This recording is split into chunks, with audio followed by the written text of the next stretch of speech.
better as a result of social media presence. If it doesn't do those three things, then it's on the chopping block. It's a return on investment discussion.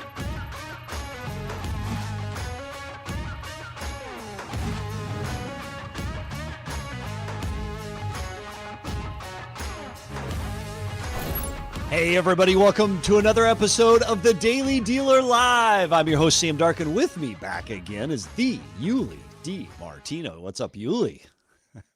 Hey, what's going on, guys? What is up? Now, look, Yuli, as you know, this isn't just you and me talking. We're live today across all CDG social media platforms, and this show is all about you, our loyal listening audience. So right now, drop in the comments. Where are you watching from today? We'll shout you out live. Also, add your comments and questions as we go throughout today's show. They do change the trajectory of today's show. Welcome to your front row seat to what's happening today in automotive. And Yuli, I got to tell you, you're a little bit of a celebrity. I was at our open house at Subaru Fort Wayne on Monday, and I had the Huntington bank rep come up to me, and he's like, hey, love what you do on the podcast. Watch the car dealership guy every single day. He's like, one of my reps was like, he watches, loves the show, loves that Yuli guy. And my contact had to say, well, you know, Sam from Ziegler is on the show as well. He's like, I had no idea. So, That's so funny. You've got multiple fans out there, Yuli, and then some people just have no idea I'm even a part of it. So I love it. That's awesome. I'm your number one fan.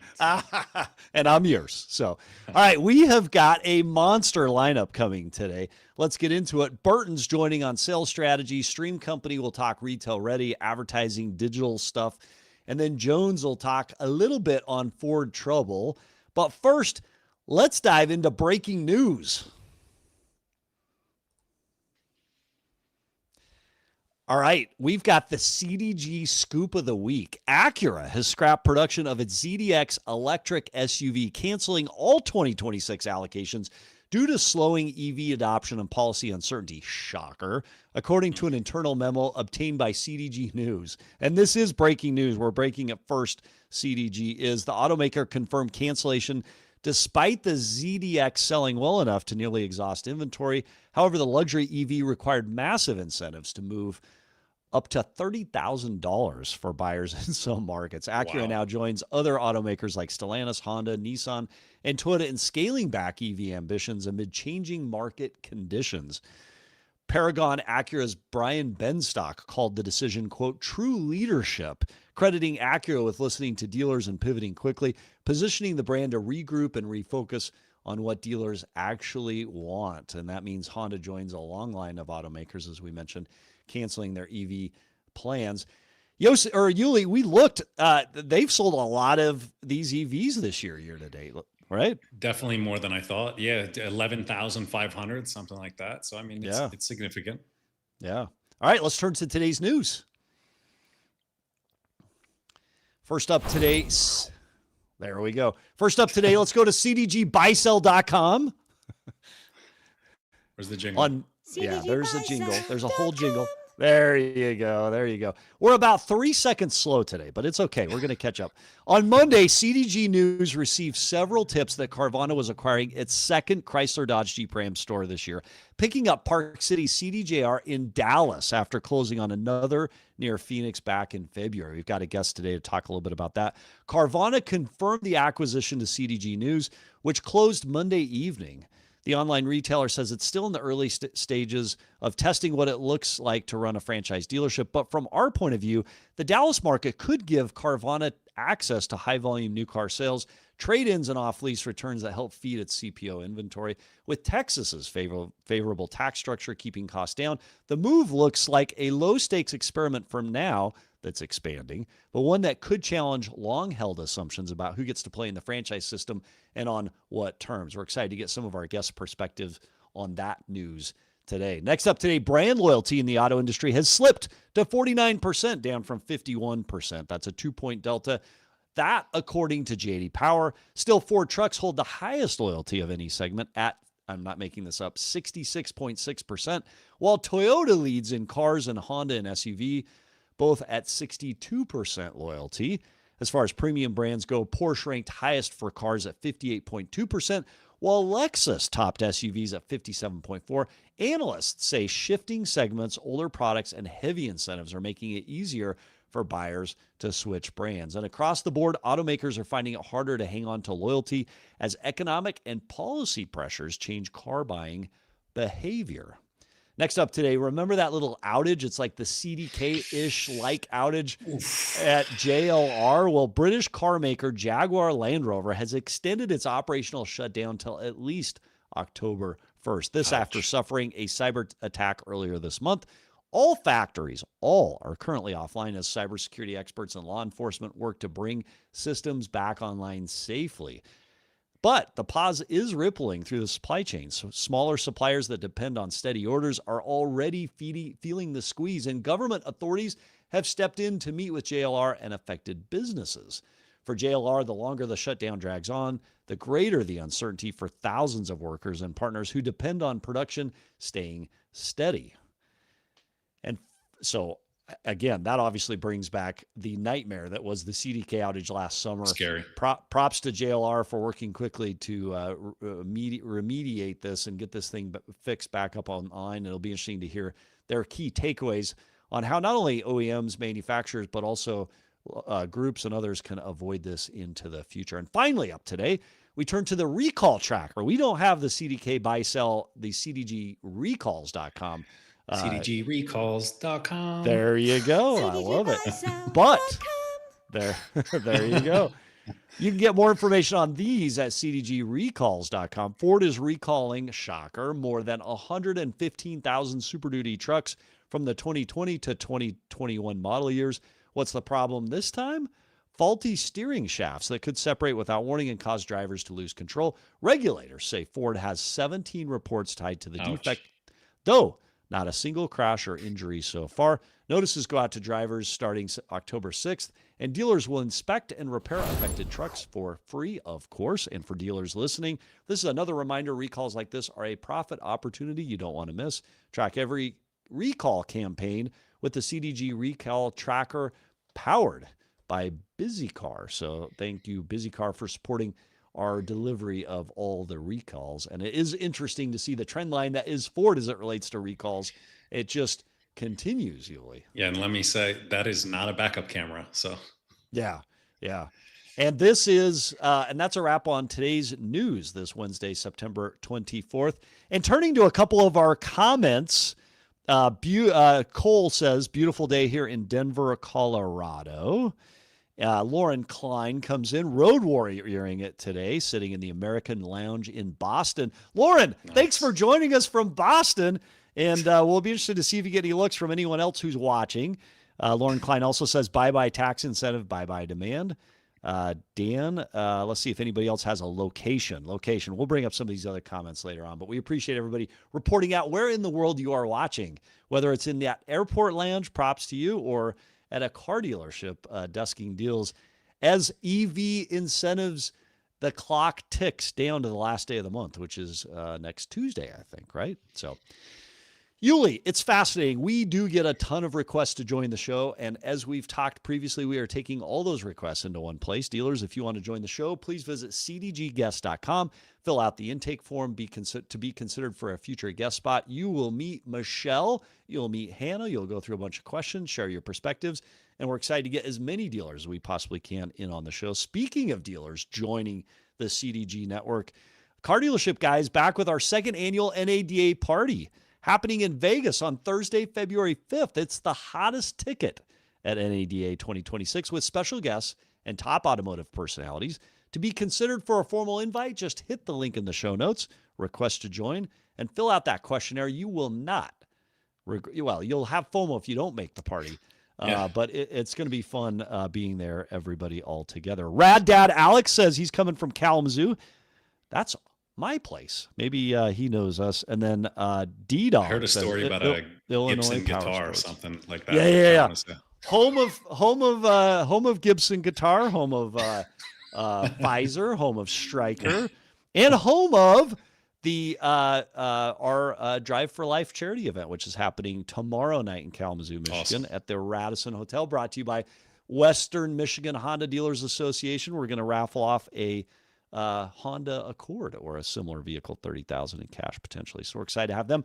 Supervisor Dan says hello from Brooklyn. So we got People from all over the country, all over these love it. United States. Keep it coming in. We want to hear where you're coming from. But let's go to our first guest. Let's launch into it. Let's go. First up today, we have General Manager at Jones Ford Verde Valley, Parker Jones, joining the show. Parker, welcome. Hi, guys. Good morning Hey, out Parker. here in the West Coast. How you guys doing today? Thanks for being here. Excellent. Thanks for joining the show. So, hey, our first question we always ask is, how's biz? Answer the question, how's biz? But also give us a little perspective on who you are, where you are, and what you do. Sure. Biz is great. We're happy. We're growing. We feel good. There's things that we can work on, but from a strength position, we're in a good spot and happy where we have grown to be currently. So to answer that maybe second part of that question, we're part of a Ford dealer group out here in Arizona. Ford is our franchise at all 4 of our rooftops. We also offer GMC and Buick at one of our locations, which is interesting enough. Your point earlier, we are neighbors to the Stellantis point down out here in Arizona. So we kind of an interesting dynamic there. And then we also offer the Stellantis product up in Wickenburg, Arizona as well, but operate in more rural communities, about 45 minutes to an hour or so in different directions outside of Phoenix. And our family's been in the car business for 55 years now. 1970 is when we began and keep this thing rolling and having a lot of fun doing it. So, Parker, I definitely want to talk about the Carvana acquisition where you're so close. But before we get into that, talk to us about Ford's recalls. Like, we have announced recall after recall after recall. It's the #1 most recalled OEM in America right now. What's your take on this? How are you reacting to it? What's your customer feedback? And where do you stand on this recall situation? Yeah, I mean, laughing is all you can do to keep from crying, I guess, is where you are. It's nonstop. The text messages roll in from Ford on a daily basis, and we've been hearing for a while now that quality is the #1 issue, and we're anxiously awaiting to see that manifest itself and some of these recalls kind of start to lessen. A lot of the recalls that are coming out are from the semiconductor shortage era, from the COVID era, early 2020s, and we're facing those. The ones that really grind us are all the delivery holds and the fresh inventory that we have sitting on our lots that is just kind of waiting for an opportunity. And so, I mean, there's not much to be said, Sam, other than just endure it. We like Ford product. Your point earlier about Ford trucks, there's great loyalty in the Ford brand. Massive loyalty. Not just in the trucks. I mean, some of the SUV segments, the gains that we've made in Bronco have been exceptional. And I know that those are making waves. So you got to take the good with the bad and help customers focus on the fact that it's a great product. It's just some of those initial quality concerns with the recalls or frustration. But Ford is endured. Ford has been a brand that's been around for a long time. They're going to get this right. It's only a matter of time. So to your point, Parker, Ford has really led the way in so many different crises. You think about going all the way back to the 2008 recession. They led the way in powering through that without taking any money. COVID, you think about that. They won coming into it from the supply side, being able to deliver vehicles to floors. And then they led the way with this employee pricing for all announced by a president. We've talked about it here on the show before. So they've won in so many areas. What would your message be to Ford as an OEM about fixing this? What is the path to getting this resolved once and for all? I would love to have a great answer for you. That's above and beyond my pay grade. Yeah. You're just here to sell the cars, right, Parker? I'm here to sell the cars. I'm here to make people fall in love with the brand and stay in love with the brand, and to proudly wear the blue oval on our shirt and to put it on the facade of our building. Ford has a lot of smart people making really tough decisions back in Dearborn, and I know that they're not taking this concern lightly. But for me to be able to offer a suggestion about how to improve the engineering or improve some of these shortcomings in manufacturing is beyond my pay grade. One of the things that we've done to kind of dispel the concern about the recalls, Ford did a really great job of having this traveling band or the top brass from Ford, and you guys may have discussed it previously, a dealer engagement tour that they've done previously this year. And I was fortunate enough to sit at a table with Kumar Galhotra, and he explained the systems, especially that you had mentioned earlier about the backup camera recall. Because now the NHTSA has, or NHTSA has gotten involved, and that is a safety mechanism. 3 failures in 1 million utilizations of that component is all it takes for that to necessitate a recall being announced. Super low bar. Yeah, super low bar. And so when you explain to your guests that, first of all, a lot of common sense guests can laugh off the notion that a backup camera, maybe every once in a while flickering is enough for you not to be able to sell a car, and we can together roll our eyes about that. 3 failures in 1 million, and a failure being nothing more than a flicker on the screen or a static in the image is such a low bar that you can kind of dispel the concern about some of these recalls and provide some levity. So it is a super low bar. It's a great way to connect and explain to customers. I hope other dealers watching this can deliver that message as well. The bar is the same for all OEMs though, right? So as we look at the different rankings and numbers of recalls, everybody gets recalled at that same bar, right, Parker? I would imagine. So let's transition service deliveries. Do you participate in part of Ford's remote service program where you've got vans and whatnot out providing service to customers at their homes, business, other places? Yeah, we sure do. We had started with the pickup and delivery. We didn't get extremely involved in the mobile service aspect until the last 90 days or so. But we are offering both of those mobile or remote experiences to our guests. It seems to me, Parker, that's a great opportunity amidst these different recalls to really provide an elite experience to customers, right? And Ford is definitely helping to fund that, right? So for the dealer groups that lean into that and capitalize on it, you can create a customer experience that maybe they've never had anywhere else and turn, a challenge into a plus, Parker. Is that your approach with the mobile service? Absolutely. Absolutely. So the mobile service, the big word from the Ford side is it's a differentiator. It's something that we're going to be able to provide that isn't necessarily ubiquitous in the marketplace right now. And I think it goes a long way towards elevating the perception of Ford as not just farmers and F-150s. It's cutting edge. It's progressive. The tech is there. Ford is trying to develop new ways to unlock even deeper customer loyalty, and the remote experiences go a long ways towards that. And if other dealers are operating an OEM that doesn't necessarily have that program cookie cutter ready to roll, there's ways that you can go build it. You can build it. I mean, it doesn't need to be an OEM program. Certainly the money and the funding, the subsidy from Ford goes a long way towards making that program viable, at least for our store. But there's ways to do it, and it's an extension of the customer experience. Absolutely. How many delivery vehicles do you have out running? So right now we're killing bugs with one. We have one big mobile service van. It was a pretty significant investment for us. And what we've really focused on is fleet accounts. There's minimized downtime with trying to be able to take the van to one location and perform service on 5 or 6 or more vehicles in one fell swoop. Ultimately, the intention is to be able to grow that into our backyard and to offer that at scale to more of our retail, local, individual retail customers.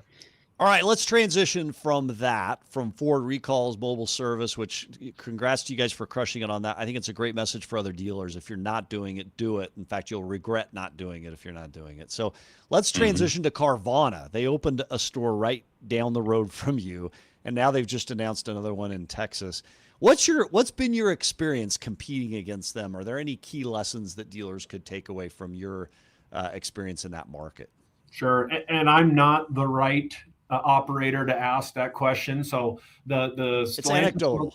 Yeah, the Stellantis location. The Stellantis location is about 2 hours away from us on the south side of Phoenix, heading towards Tucson, Arizona. In conversations I've had with the general manager of that location, he says it's, not to use the word bizarre, maybe that's not the right word, but it's very, very tech driven, a very impersonal shopping experience, even inside of the brick and mortar, and that it's essentially an extension of the online experience, but just housed in a franchise location. Interesting. So it is very interesting. Go ahead. So does it concern you, when you think about them as competition in your market and then also nationwide? What's your message to your team? What's your advice to other dealers about how to compete and win? Yeah. So I strongly believe the car business always has been, and for my money, always will be about relationships. And so the human element and the relationships that we create with our guests to try to encourage them to spread the good word about what we provide them is our secret weapon in being able to kind of keep Carvana at bay. Carvana is going to be referred to, but there's not a phone number, there's not a face, there's not a name. And sure, people might say it was a great experience, right? But after the point of sale, the relationship that's maintained, the contact, the reference point you have for any issues that may arise with the vehicle during the course of your ownership, or just being that reference and that third base coach to the friends and neighbors that you have in life that have questions about what to do with their old car. Should I buy? Should I sell? Should I trade? Yeah. That's our secret weapon, I think, as a dealer body against Carvana, and it's something that we need to leverage. So Parker, you're alluding to cultural difference, right? You can't exude culture and connection with that customer online exclusively. You buy online, you have something dropped off and picked up. You are big on culture at the Jones Auto Center. Talk to us about your clearly defined cultural pillars at Jones, and how do you make sure they show up in your operations daily to make you more competitive against bigger nationwide programs like Carvana or any of these other large groups that you're competing against in your marketplace? Sure. So for us, it comes down to a big three. Number one is integrity. My mantra on integrity is we all wake up feeling different every morning. If you're not willing to wake up and come into work with 100% unfractured integrity, then you're sick. Doesn't mean you're fired, right? We all have bad days, but you're sick. And I don't want you coming into work if you're not willing to work with 100% unfractured integrity. So integrity, and then that's followed up by urgency and creativity. For me, urgency and creativity are key differentiators for us. We are 90 miles north of Phoenix. You probably know the numbers better than I do about how many different franchises and rooftops and automotives are sold in Phoenix. It's one of the biggest cities in America. Yeah. So we're just close enough to still want to crack into that market a little bit and pluck some retail business out of that market. And how are we going to earn that? We're going to earn that if we're able to align ourselves from a marketing standpoint to earn an opportunity. We're going to differentiate ourselves with our urgency and our response times, and our follow through on commitment, and then our creativity. And in a world of increasing automation and one-click answers, is it in stock or is it not? That's kind of a one-word, black and white way of looking at the world.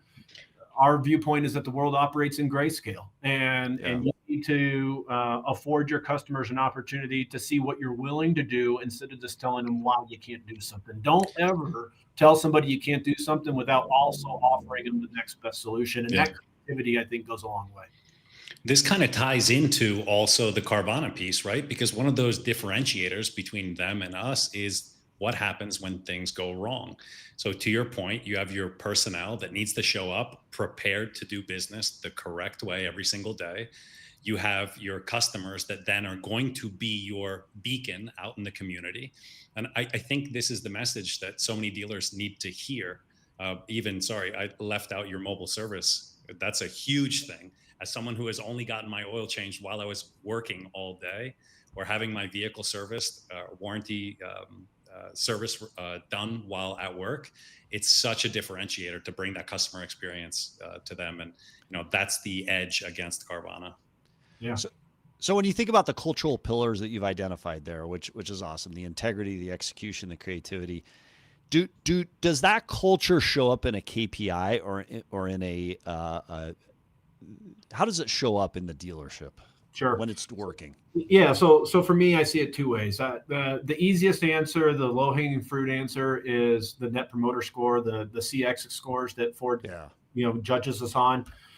We've won the President's Award each of the last 3 years. We seem to have a decent shot of getting it again for the 4th year. So that Nice. tells me that something's right. That people are leaving the store. And again, for people that aren't aware, that net promoter score is a measurement of the answer. How likely are you to recommend the dealer? And for the most part, it's a pass fail. And a 5 out of 5 is a pass.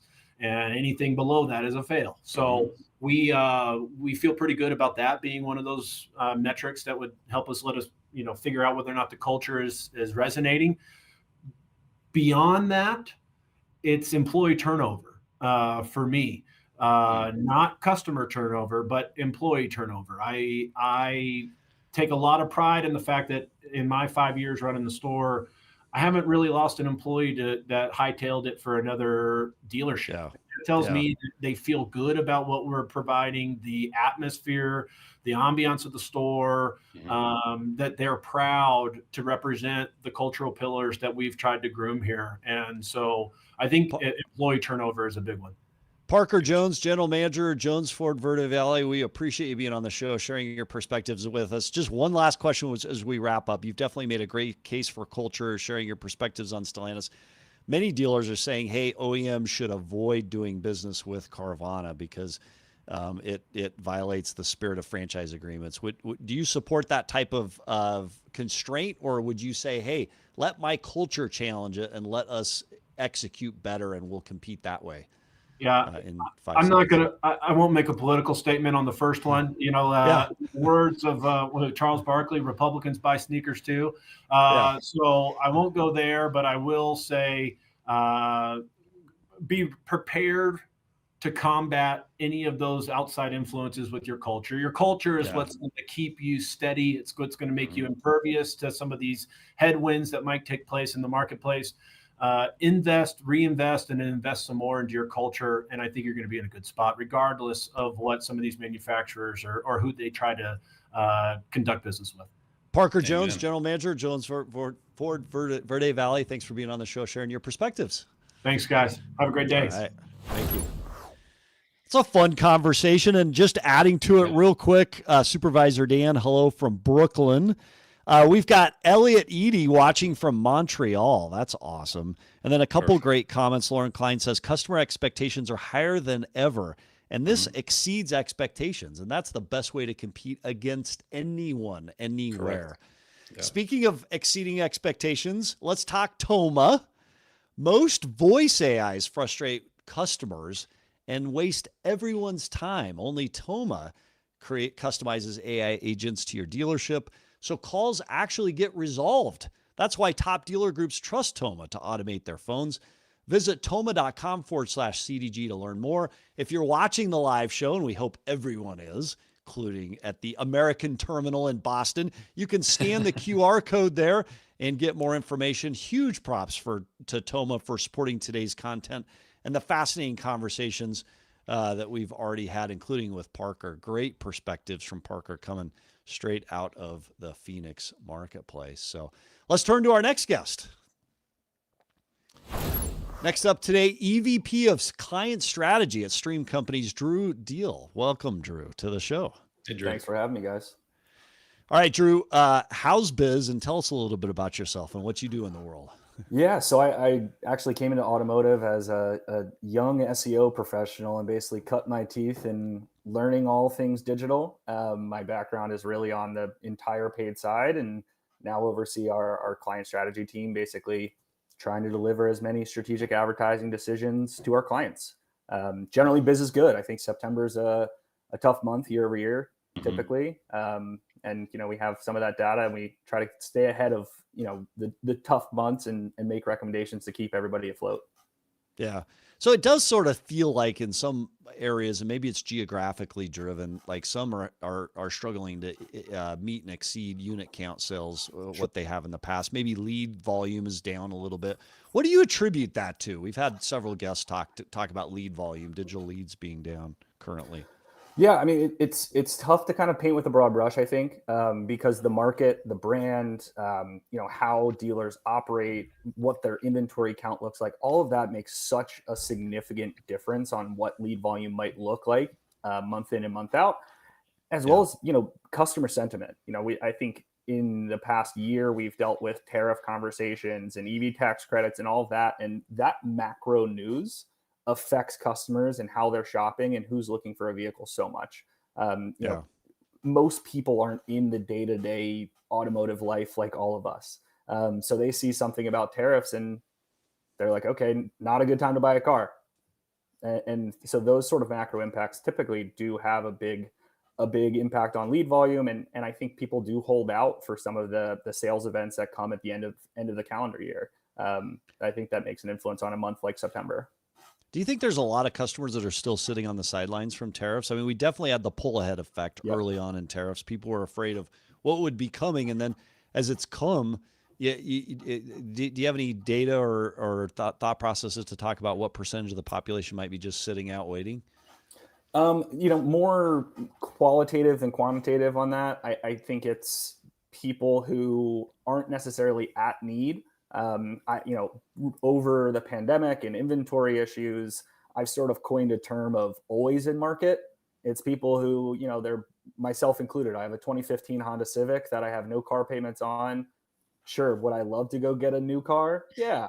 Do I want to take on the car payment? Maybe not. And so I'm waiting kind of for the right time. And I think there's a large portion of the population that kind of falls into that same bucket where, they would love to upgrade to a new car, but I'm going to wait for it to be perfect conditions.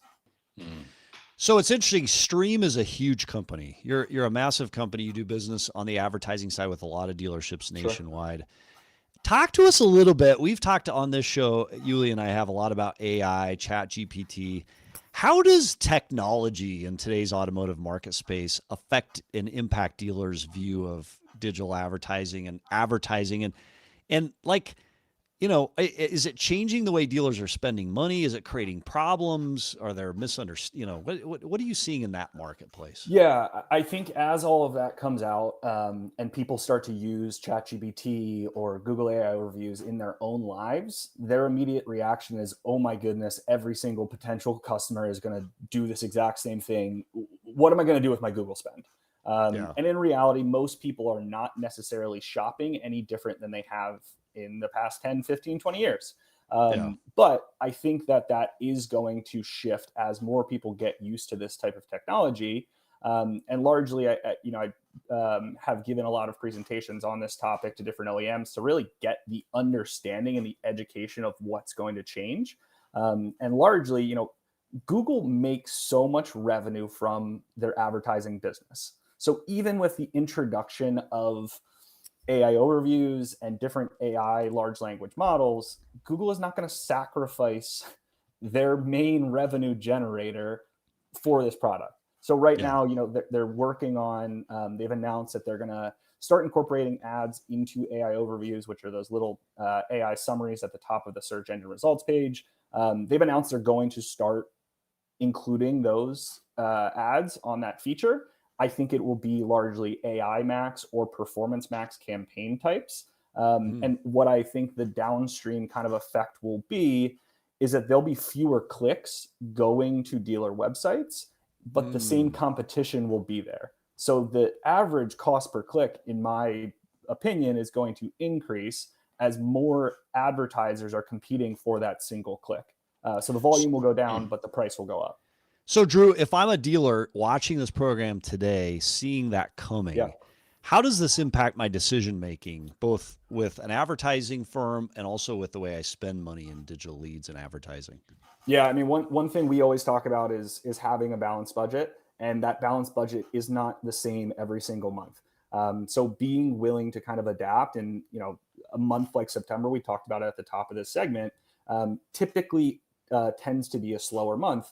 So we want to be dynamic and kind of spread our dollars thin. We see a lot of times when dealers come to us that they're spending most of their budget on third-party aggregator sites and Google ads, which is fine, but you're missing that kind of top of funnel activity and those users who are maybe not ready to buy.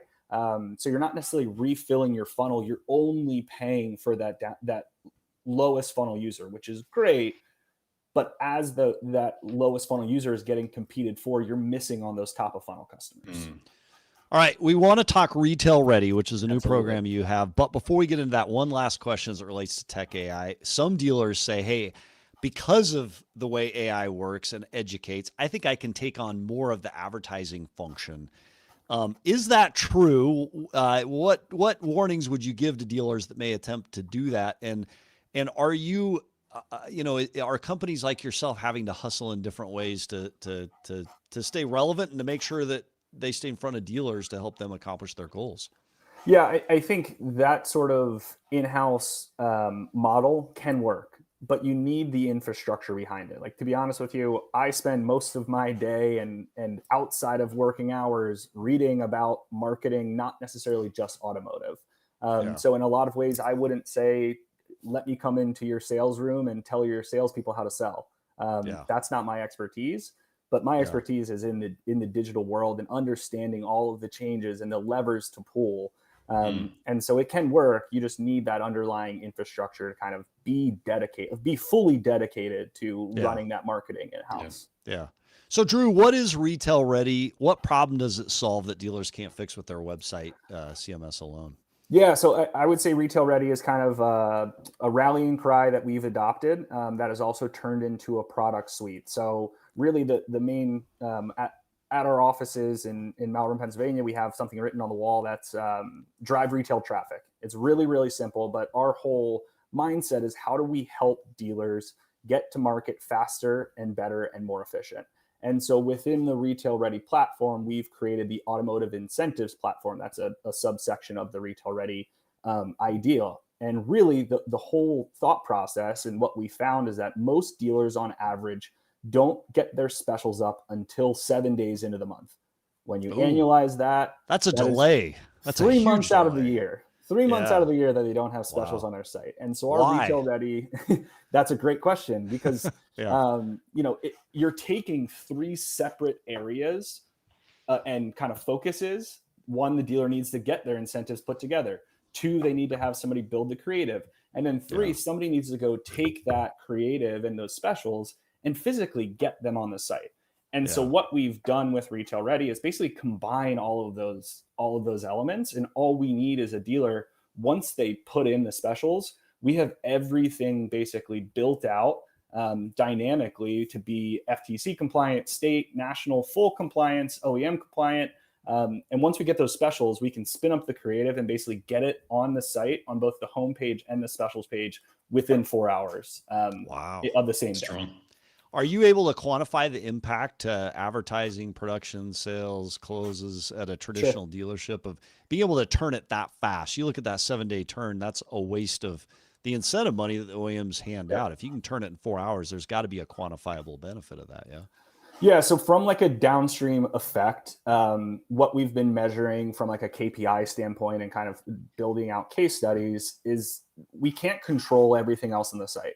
But what we've measured is that we've seen that customers, dealers that are using Retail Ready, the users that are going from the homepage to the specials page, it increases significantly because we're able to, draw attention to those specific incentives, those specials. Now they're going to the specials page, and it's a loose correlation, but something that we're actively tracking is the conversion rates of users who go to a specials page that have Retail Ready specials on there versus clients who aren't using Retail Ready.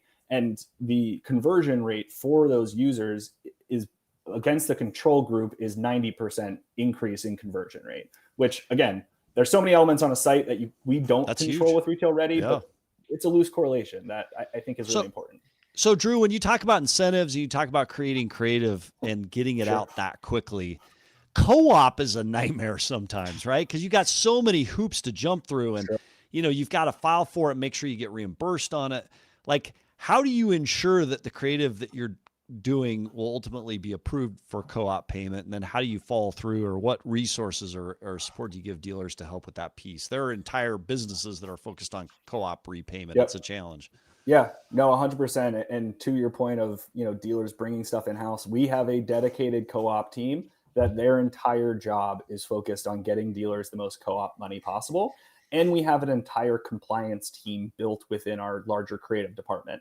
And really, those two teams have worked very closely together to pretty much understand what are the national, FTC, state compliance issues that dealers run into. And we build that into the platform to make sure that everything is fully compliant for every OEM and every single place you could maybe trip up.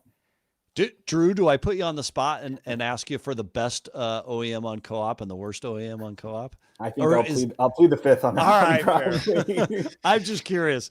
It's a fascinating. It's a fascinating. So what is most likely to trigger a rejection on it? Again, thinking about doing it in-house or trying to do font size. That is absolutely one. So before retail ready, I was talking to our team prior to this, and they were saying that the most common issue they saw was actually Toyota dealers not including the cost per $1,000 on their financing offers. And there's so many little details. I think that's the challenge is there's so many potential missteps like font size. But typically what we've seen and kind of the only rejections we've gotten is if the price is below map. That's really all we've run into lately. And luckily, we have everything kind of built into the system to account for, and there's a part of economy of scale. We've been doing compliant offers for dealers for the entire existence of the company. So we know what works and what doesn't. I have a question operationally here. So you mentioned you have 7 days, let's call it, of dead space on average where people are getting their specials. Now, some of that is up to the operator not acting fast enough. A lot of it is also the OEM extends programs. Like this month we end on a Tuesday. They'll probably extend programs out to whatever day of next month. Are you seeing, and maybe you don't have the answer, is this an edge for someone? Are you seeing most of your dealers giving programs day one, or are you still seeing dealers kind of drag their feet a couple of days and adding to that delay? Yeah, I'd say it's a mixed bag. I think there are some dealers who they're able to use this tool and get stuff done so quickly that once they have, like, we have customers who will write up the incentives on a napkin and send it to our team, and we're able to get stuff turned around really quick. We have some who are like, okay, great. All I have to do is throw this information in a form and call it a day. It's out of my hand. So I think there still are those operators who delay and, good data in, good data out to some extent, where there is some impetus on them to move quickly and be efficient to get their specials up quicker. So Drew, last question as we wrap up. We appreciate you being on. What's one action a general manager could take tomorrow, this month, to be more retail ready, even if they don't use Stream as a provider? Yeah, I think it's really having a plan in place with the key stakeholders of who's owning this process and who's accountable to getting specials up and making sure outside of specials, the website is clean and looks great. Because no dealer is starting their month being like, man, I want to get my specials up in 7 days. Right. But the start of the month happens. They're dealing with the close of the previous month. They have all these competing priorities that get in the way. So just having a plan in place and those individuals who are held accountable to really getting that information up on their site accurately. Which I love. That kind of relates back to what Parker talks about in automotive. One of our core values, I think, everywhere is execution, quick execution. We're better when we can do what you're talking about, Drew, and turn the month, count the proceeds, and then get up and running with incentives as quickly as possible. So we appreciate you bringing that up as the issue today. Drew Diehl, EVP of Client Strategy at Stream Companies. Thanks for being on the show and sharing your perspectives. Appreciate it. Thanks, guys. It's a good conversation. Actually, we got a comment from Mark Lombardo. Do you ever do shows talking about tire sales in car dealerships? Well, maybe we need to do that at some point. I'll tell you, thinking about Drew's conversation, co-op is a challenge. So you think about it, you push out the incentives fast within hours. You've got to make sure you're checking all those dots. There could be tens, hundreds of thousands. There could be millions if you're a large group at stake in not getting that right. And so it's interesting to hear his perspectives. And then we have heard a lot lately of people saying, well, hey, you know what? AI allows me to do all this stuff on my own. And I'm not sold on that completely, right?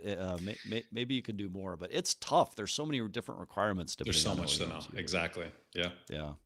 All right, let's turn to our final guest today, General Sales Manager at Serra Champaign, very close by Kalamazoo, Michigan, to the Chicagoland. Serra Champaign. Actually, you're 2 hours outside of the Chicagoland. Tyler Burton, It's welcome right to the show. Thanks, guys, for having me. Can I just say something real quick? How big Yeah, you go guys for have it. gotten a car dealership guy, man. I mean, this is incredible. Thank know, you. the one thing It is fun. I heard you guys talking about, Carvana. This is the difference in automotive, right? Yeah. We have such a thick history of trying to learn from one another. It's pretty cool stuff. So, hats off to you guys and Yossi for doing what you guys have done. So really cool. And I agree with you, Tyler, and our prior guests. Like, the better we get at executing, and the better we get at executing together, the better experience we deliver to our customers. You don't have to worry about anybody else, right? Like, you level up and do better. So, all right, Tyler, tell us how's biz, and then give us a little bit of background on yourself. Business is fun again, right? For any of us that got into it before COVID, right? Or long before COVID, I should say, is this is fun again, right? Like this is what we all got into the business for is strategy, working through some of the tough things, and we got through yet another issue, right? Just a blip in the road. So it was fun to get through it. We're on the other side, and business is great. So it's been fun. That was going to be my follow-up question, is how do you define fun? But it does sound like it's strategizing and it's execution and it's problem solving, which is at the core of automotive, right? So, in your world, you deal with Buick, BMW, Honda, GMC. You've got Subaru. We align on that point. Actually, on all those across our auto group here. Are you one price, or do you negotiate in your stores, Tyler? On our pre-owned vehicles, we're all one price.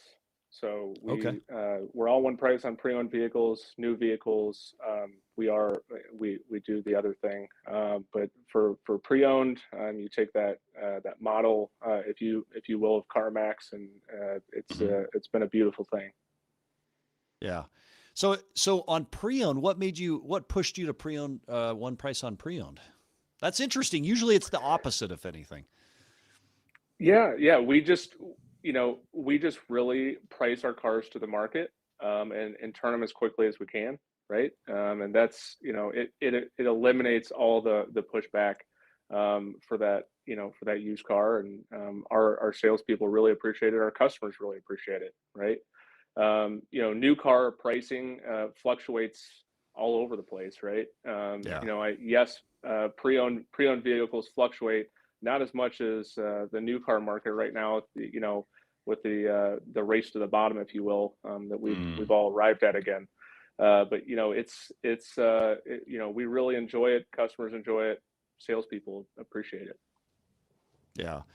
So the reason I ask is we had last week we had a Subaru dealer from Utah, and he's one price. He's been it for a decade. He talked about the challenges that went from negotiating to one price. We got some online commenters saying, well, hey, so I have a hard time believing that all Subaru stores are one price.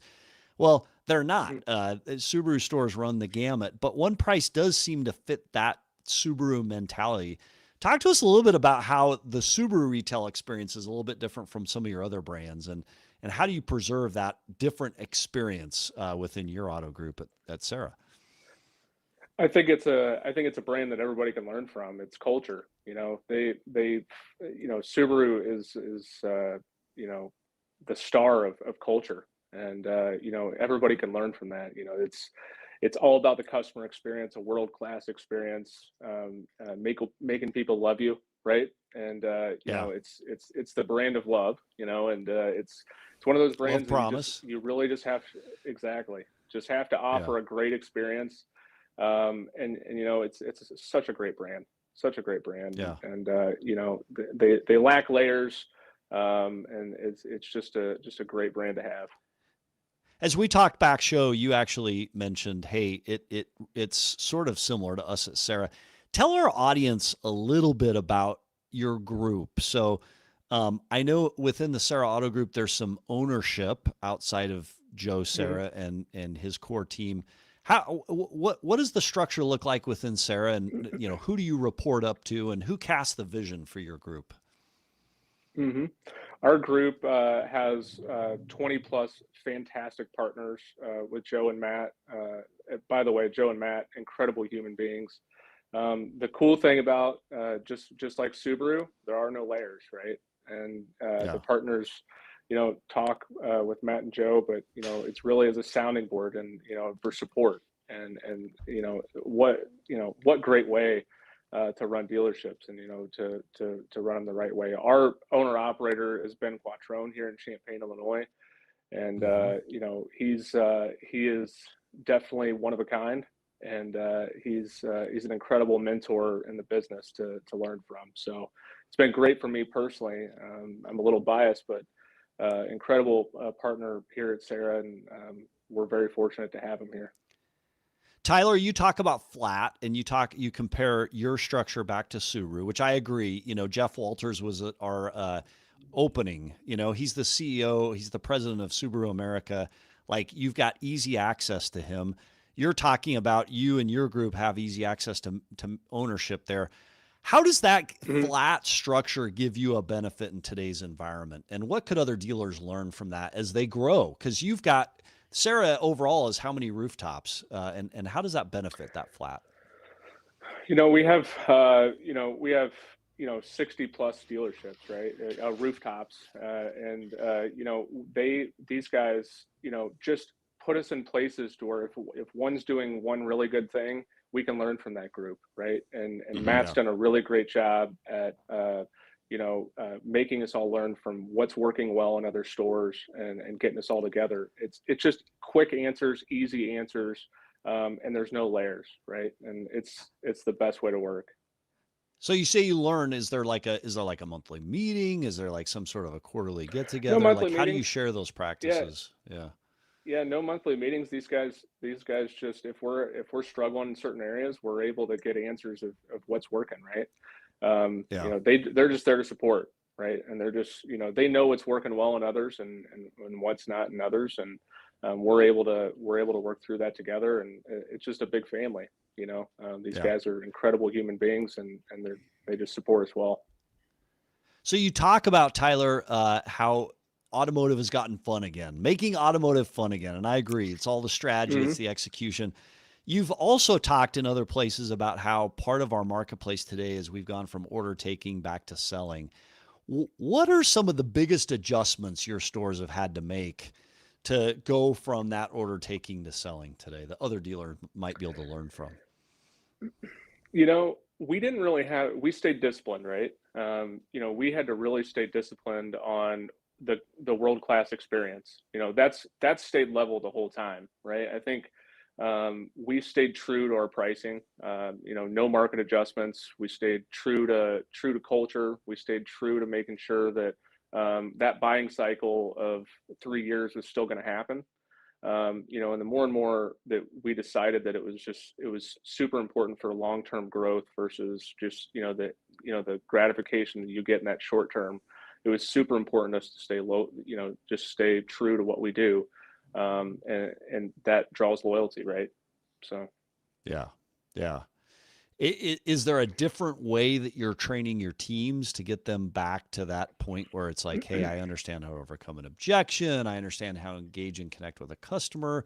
Or are there tools that you're using to better deliver in this new environment? I think the best tool for us across our rooftops is to meet every day. I think that's something everybody's gotten away from, is to meet every single day. And again, kind of use our structure and learn off of one another. What's working well in the Subaru showroom versus what's going on in the Honda showroom and vice versa, right? So it's super important for communicating and making sure that we all know what's going on in the market and being up to date. Yeah. So when you think about that communication, what's a communication practice that you've put in place at Serra among your rooftops to help share and communicate back and forth that other dealers could easily replicate listening to this show September of 2025? Handling things in real time. You got to handle things in real time. I think it's super, super important to make sure you handle things head on. As things, kind of age, it starts to smell like a dead fish.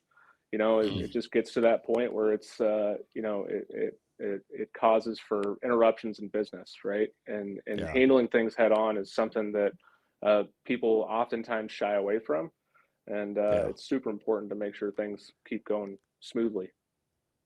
So the clock is ticking on the EV rebates ending. We're about, depending on who you are, where you are, we got about 6 days left. What does that look like at the Serra Group in your stores? And where are you pushing as we get towards the end of the month? And then what's your take on what the new norm looks like after this month's over in EVs?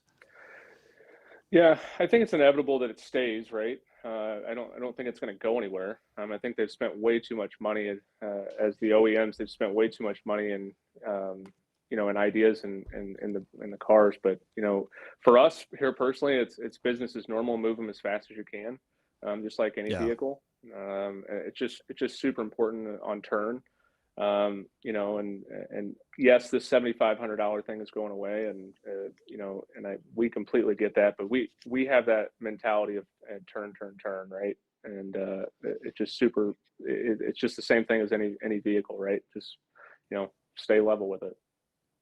Yeah.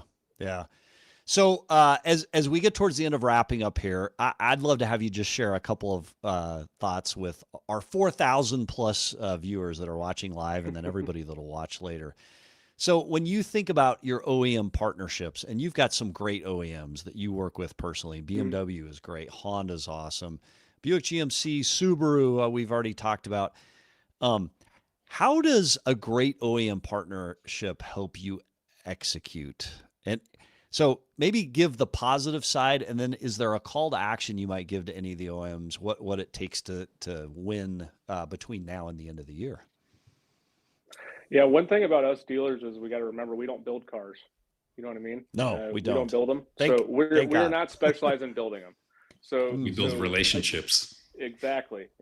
So we have to make sure that we maintain a good relationship and communicate what's going on the ground level, because that's the only way they get better, right? So all of our brands are incredible. I mean, I can't be thankful enough to have the brands that we have here in Champaign, and we're very lucky to have the brands we have, and they communicate well. Just like we talked about Subaru earlier, they communicate well, they listen well, and all of our brands do a really nice job at listening to us here in Champaign and making adjustments where necessary. I got a question operationally. So it's not often you see a GSM over so many different brands. How many rooftops are you, and how are you covering the variable side of things? We have 4 rooftops over all of our brands, and quite frankly, it's having great leadership, having great people around you.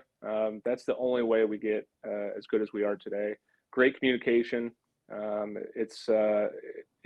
We don't like layers, right? We don't like layers. We like to have the guys be able to get answers quickly, right? And me and Ben, our operator, we have direct lines of communication, and he's in the store more than I am, and he's an incredible human being. So when it comes to these guys and getting communicated answers that they need, there's no layers. So it's super easy for these guys to get the answers they need.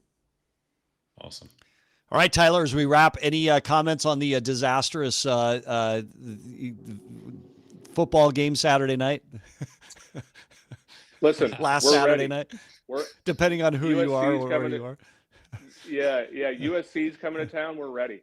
So I know Coach Bielma is working on them good. So we'll be ready. All right. Tyler Burton, General Sales Manager, Serra Champaign. Thanks for joining the show and sharing your perspectives. Thank you, guys. Absolutely fun conversation. Thank you. Thanks for coming.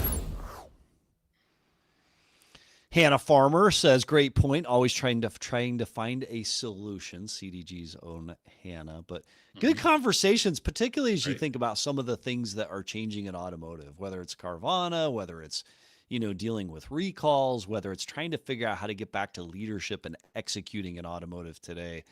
Cool convo today, Yuli. Yeah. Listen, the more things change, the more they stay the same. It's always about the basics, man. Building and maintaining those relationships. Carvana has nothing on an effective dealer group. Yeah. And I learned today you're a rock star. According to Huntington Bank. No, I'm kidding. Yeah.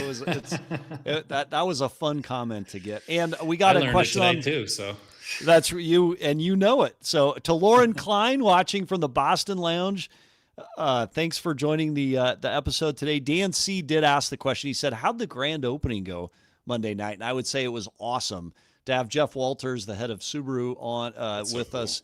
And to be able to speak and share his perspectives on the new facility and the future of Subaru. We believe very strongly in that brand, and we'd love to have him on the show at some point here in the very near future. So, Yuli, great show. We'll see you back Friday. Thanks you to our Daily Deal Alive audience for watching.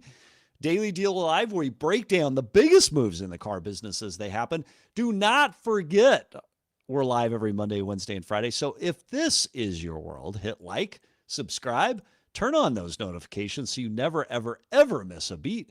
And we'll see you all next week or next episode, Friday. We'll see you Friday. Thanks, guys.